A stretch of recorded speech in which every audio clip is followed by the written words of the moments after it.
যিটো ঠাইত আমি আপোনাক দেখুৱাই দিছোঁ এইখন ভোটাৰ লিষ্ট ইয়াত সম্পূৰ্ণৰূপে লিখা আছে 683টা ভোট আছে ইয়াত এইখন প্ৰিজাইডিং অফিচাৰে দিয়া কপি ইয়াত ভোট পোল আছে 559টা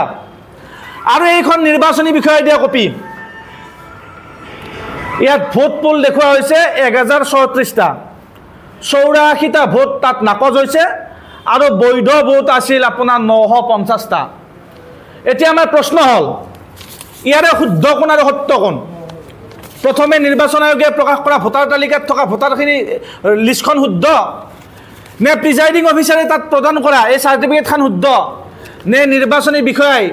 নিৰ্বাচনত জয়ী হোৱা প্ৰাৰ্থীগৰাকীক প্ৰদান কৰা এই চাৰ্টিফিকেটখন শুদ্ধ আমি সংবাদমেলৰ জৰিয়তে এই কথাটো আমি নিৰ্বাচনী বিষয়ৰ পৰা আমি স্পষ্টীকৰণ জানিব বিচাৰিছোঁ আপোনালোকে আজি সংবাদমেলটোত উপস্থিত হোৱাৰ বাবে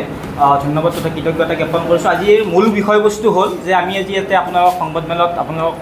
নিমন্ত্ৰণ জনোৱাৰ মূল বিষয়বস্তু হ'ল যে যোৱাটো পঞ্চায়ত নিৰ্বাচনৰ সময়ছোৱাত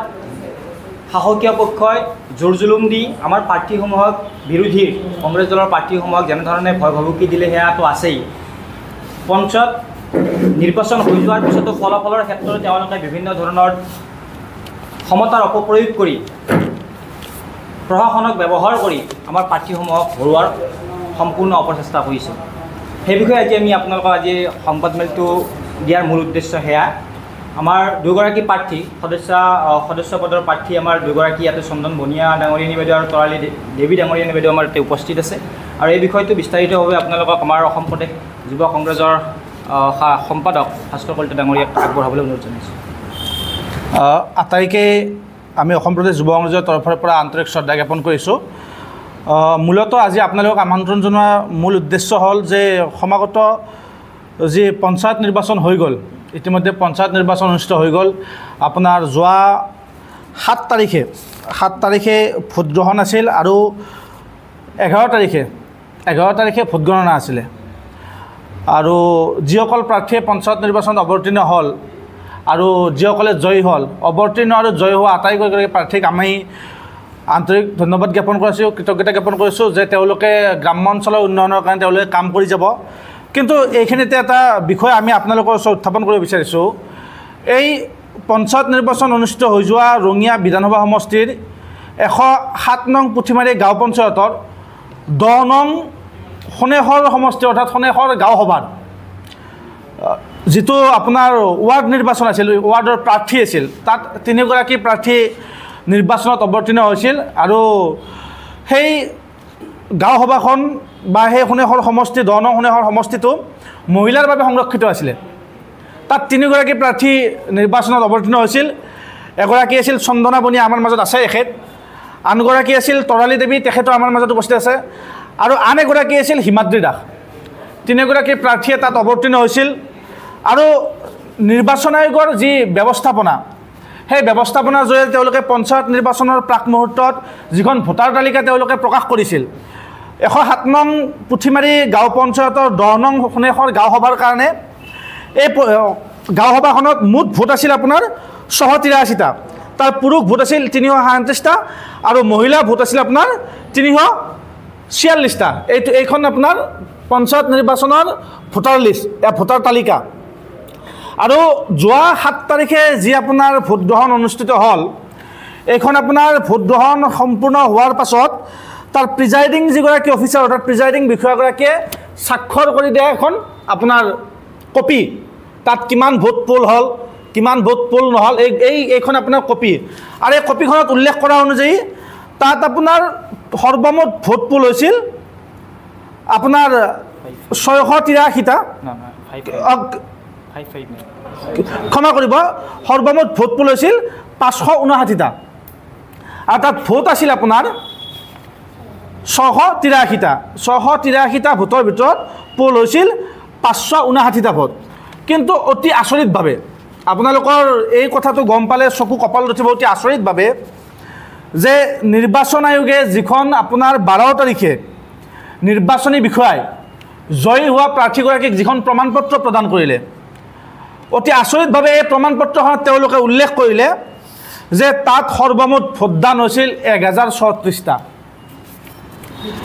যিটো ঠাইত আমি আপোনাক দেখুৱাই দিছোঁ এইখন ভোটাৰ লিষ্ট ইয়াত সম্পূৰ্ণৰূপে লিখা আছে 683টা ভোট আছে ইয়াত এইখন প্ৰিজাইডিং অফিচাৰে দিয়া কপি ইয়াত ভোট পোল আছে 559টা আৰু এইখন নিৰ্বাচনী বিষয়াই দিয়া কপি ইয়াত ভোট পোল দেখুওৱা হৈছে 1034টা 84টা ভোট তাত নাকচ হৈছে আৰু বৈধ ভোট আছিল আপোনাৰ 950টা এতিয়া আমাৰ প্ৰশ্ন হ'ল ইয়াৰে শুদ্ধ কোন আৰু সত্য কোন প্ৰথমে নিৰ্বাচন আয়োগে প্ৰকাশ কৰা ভোটাৰ তালিকাত থকা ভোটাৰখিনি লিষ্টখন শুদ্ধ নে প্ৰিজাইডিং অফিচাৰে তাত প্ৰদান কৰা এই চাৰ্টিফিকেটখন শুদ্ধ নে নিৰ্বাচনী বিষয়াই নিৰ্বাচনত জয়ী হোৱা প্ৰাৰ্থীগৰাকীক প্ৰদান কৰা এই চাৰ্টিফিকেটখন শুদ্ধ আমি সংবাদমেলৰ জৰিয়তে এই কথাটো আমি নিৰ্বাচনী বিষয়ৰ পৰা আমি স্পষ্টীকৰণ জানিব বিচাৰিছোঁ যে কিহৰ ভিত্তিত তেওঁলোকে তাত 1034টা ভোট পোল হোৱা বুলি তেওঁলোকে প্ৰমাণপত্ৰ প্ৰদান কৰিলে ইয়াৰ অন্তৰালত কিবা ৰহস্য লুকাই আছে নেকি কাৰ শক্তিত তাত ইয়াত 1034টা ভোট পোল হ'ল কাৰ ক্ষমতা প্ৰয়োগ হ'ল 1034টা ভোট পোল হোৱাৰ কাৰণে য'ত ভোট আছিল 683টা তাত 1034টালৈকে ভোট বঢ়াৰ কাৰণে কাৰ শক্তি কাৰ চেষ্টা বা কোনে কি ব্যৱস্থা গ্ৰহণ কৰিলে এই কথাখিনি ৰাজহুৱা হ'ব লাগে আপোনালোক সকলোৱে জ্ঞাত যে নিৰ্বাচনৰ যিদিনাখন ভোট গণনাৰ সময়ত আপোনালোকে দেখা পাইছে যে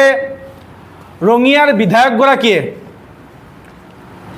আমাৰ ৰঙিয়া সমজিলা আয়ুক্তৰ কক্ষত ঘণ্টাৰ পিছত ঘণ্টা ধৰি চাহ মেলত ব্যস্ত হৈ আছে যিগৰাকী ব্যক্তি ৰঙিয়া নিৰ্বাচনৰ মূল ব্যক্তি সেইগৰাকী ব্যক্তিক তেখেতৰ অফিচৰ কোঠাত আবদ্ধ কৰি ঘণ্টাৰ পিছত ঘণ্টা ধৰি আবদ্ধ কৰি ৰাখিছে চাহ মেলৰ জৰিয়তে আৰু নিৰ্বাচনী ভোট গণনাৰ অন্তত এনেকুৱা ধৰণৰ বেমেজালি এয়া অতি দুৰ্ভাগ্যজনক কথা গতিকে আমি এই সংবাদমেলৰ জৰিয়তে এটা কথাই জনাব বিচাৰোঁ যে এই বিষয়টোৰ লগত কাৰ বিসংগতি আছে কোনে শক্তি প্ৰয়োগ কৰিলে কোনে ক্ষমতাৰ অপপ্ৰয়োগ কৰিলে ইয়াৰ অন্তৰালৰ ৰহস্য কি এই আটাইবোৰৰ ওপৰত এক নিৰপেক্ষ তদন্ত হ'ব লাগে আমি ইয়াৰ জৰিয়তে এই সংবাদমেলৰ জৰিয়তে আমি অসমৰ মাননীয় মুখ্যমন্ত্ৰী মহোদয়ক আমি এই বিষয়টো অৱগত কৰাব বিচাৰিছোঁ যে ইয়াত কি হৈছে সঁচা কোন মিছা কোন প্ৰথমে প্ৰকাশ কৰা ভোটাৰ তালিকাখন শুদ্ধ নে দ্বিতীয়তে ভোট গ্ৰহণৰ দিনাখন প্ৰিজাইডিং অফিচাৰে দিয়া তালিকাখন শুদ্ধ নে তৃতীয়তে অৰ্থাৎ 12 তাৰিখে